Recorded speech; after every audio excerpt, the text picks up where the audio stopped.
Oh yes, here we are once again. It's Cannabis News. I'm your host, Joe Klare. It's August 20th, 2019. The show, as always, is presented to you by the Marijuana Times. You can find us at marijuanatimes.org. Video tab there will bring you to this show. There's a bunch of social media links and a bunch of great articles as well. marijuanatimes.org. Today we're talking about marijuana law reform. I spoke to someone from the Students for Sensible Drug Policy organization. Also, we're talking about Cannabis Fed Pigs, and adult use marijuana is up, or the adults using marijuana or adult marijuana use, wherever you want to put it, is up. But another category continues to decline. Age demographic, if you are. I wonder what age demographic that could possibly be. Talk about that, all of that coming up. But first, of course, Cannabis News is brought to you by Natureside. nature-side.com, and their organic, all-natural pesticides. Grow safe and poison-free. Don't use harmful chemicals on what you are growing. I don't know why you would want to do something like that. Anyway, don't put nasty stuff on plants that people are going to be ingesting. You can get some organic, all-natural pesticides and pest treatment from Natureside. nature-side.com, a proud sponsor of Cannabis News. They're awesome. Check them out. This first story from marijuanatimes.org by yours truly. Talking marijuana law reform with SSDP. Of course, SSDP is Students for Sensible Drug Policy. They have thousands of members. They're in the 300 schools around the world. I got a chance to talk with Hannah Procell, who was an advocacy fellow at SSDP, about federal cannabis law reform and more. Of course, you can see the full article and everything that Hannah had to say by clicking the link in the description of this video or going to marijuanatimes.org. She said, speaking for SSDP, we're glad to see that justice-centered marijuana reform is becoming a growing priority, but marijuana prohibition should never have begun, so until it is abolished, we won't be satisfied, Hannah told the Marijuana Times. Every day that Congress continues to procrastinate on this issue, the injustice of marijuana prohibition continues. Congress has an overdue obligation to end criminalization of marijuana crimes and embrace the job creation, tax revenue, and economic power created by the legal market. Indeed, they do. How quickly they get around to that obviously remains to be seen. We talked a lot about the slow pace of marijuana law reform in Congress, the way things are moving through the House, which is supposedly with Pete Sessions gone and with Democrats having control, that things were maybe move a little faster. Other people say, well, they're it's about as good as it can be expected. I don't know. I'm of the belief that a lot more could have been done in the last 7 months, and hopefully the next few months and the next year, the remainder of this Congress sees some sort of House votes, passages, things moving to the Senate, because that's ultimately what's going to need to happen. This next story from Forbes.com. Cannabis Fed Pigs featured at Portland farm-to-table dinner. I remember a story. I don't know if I did it on this show. I think it was before I started doing this show. I don't know if I wrote about it for the Marijuana Times or a previous employer. It's been a long time, but I remember a story out of Oregon about people who were feeding their pigs cannabis waste, leftovers, whatever, in the same way they would feed them kale or any kind of vegetables or whatever it is that you feed pigs. Whether or not these are the same people, I don't know. I didn't go back and check. But it's a very similar story. So if there are two different outfits doing this, I think that would be something interesting. But I think it's probably the same people. In any case, the story begins. A great dish with the story always resonates with guests, says Vitaly Paley, chief proprietor of Paley's Place Bistro and Bar in Portland, Oregon. Says a dish with a story that is very tasty and unique to Oregon is much more powerful, meaningful, and memorable. I mean, personally, I don't care if my food has a story behind it, other than it's cooked and it won't give me salmonella poisoning or something equally as bad, or some kind of food poisoning. It tastes relatively good. But some people want a story with their food, and this is one place you can get it. Paley's story is Cannabis Fed Pigs. Paley and David Hoyle, owner and farmer of Moto Perpetuo Farm in Forest Grove, Oregon, have teamed up to offer the High on the Hog dinner, an event centered around the roasting of a cannabis-fed pig and summer vegetables. The pigs are grown on the same farm as cannabis and, quote, is an age-old practice to feed hogs the byproduct of nearby agricultural production, said Hoyle.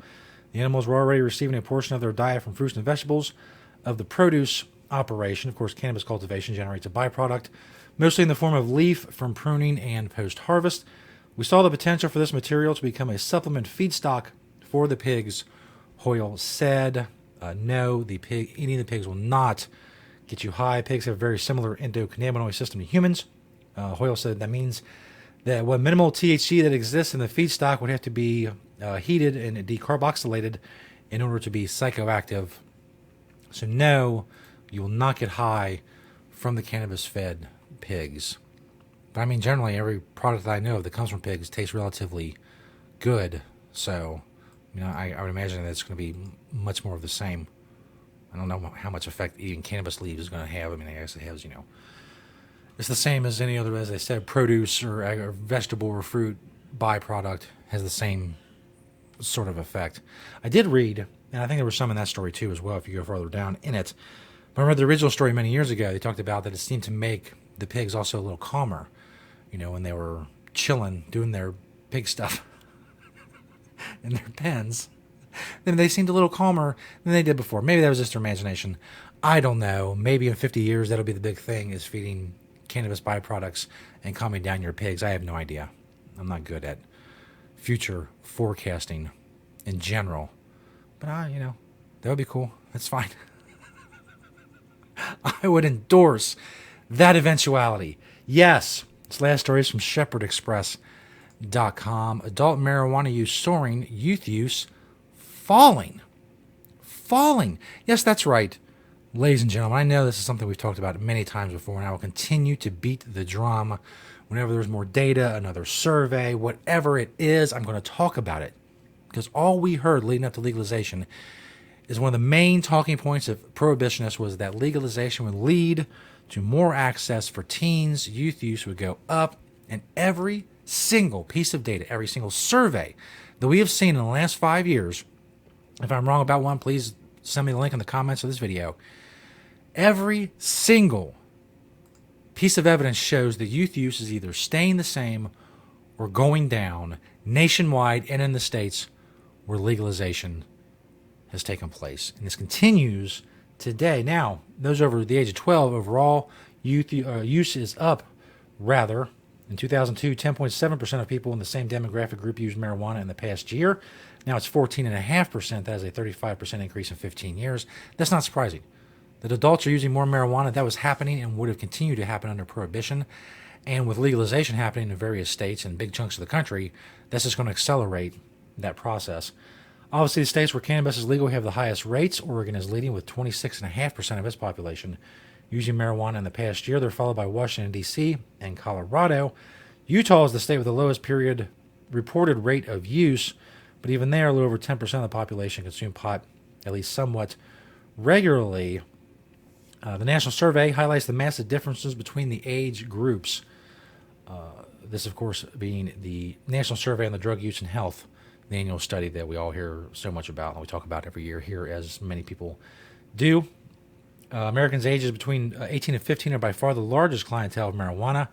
Historically, teenagers were second, followed by people 26 and up. But now, as you can see, if you're watching the video version of the show in this next graphic, those 26 and above are now below, or actually above, are now moved into second above those aged 12 to 17. There you see the red line is age 12 to 17, and you can see it declining.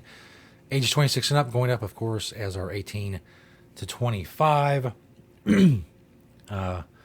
Status quo has changed in the last few years, as you can see there. While teen use of marijuana started declining rapidly since 2012, adult use of marijuana has been steadily increasing. At the same time, consumption of marijuana in the past month was twice as prevalent among teenagers as it was among adults in 2002, but adult use rates doubled while teen use fell by a quarter since. In other words, teens are not using more under legalization. They are using less. We told you that would be the case for obvious reasons. Regulated marijuana sold from licensed stores is going to be harder for teens to get, much as alcohol is, than it is under prohibition. It's very easy for teens to get marijuana under prohibition because drug dealers don't check ID. They don't care if a 16-year-old's buying weed. They're already committing crimes. The 16-year-old wants to give them money, they're going to get weed. Not so in a regulated business or a licensed business that wants to keep its license and not run afoul of state regulators and state authorities and such. So again, prohibitionists were wrong. It's incredible how much you can be wrong about something, but they continue to amaze as we get more and more data. We'll continue to follow that, how wrong prohibitionists are, among many other subjects, here on Cannabis News 5 days a week. Make sure you check us out on YouTube, search the Marijuana Times there, as well as Apple Podcasts for the audio version of the show. Thank you to Natureside, nature-side.com, and their organic, all-natural pesticides. They're awesome. Check us out at marijuanatimes.org. Thank you for watching and listening today, and we'll see you next time right here on Cannabis News.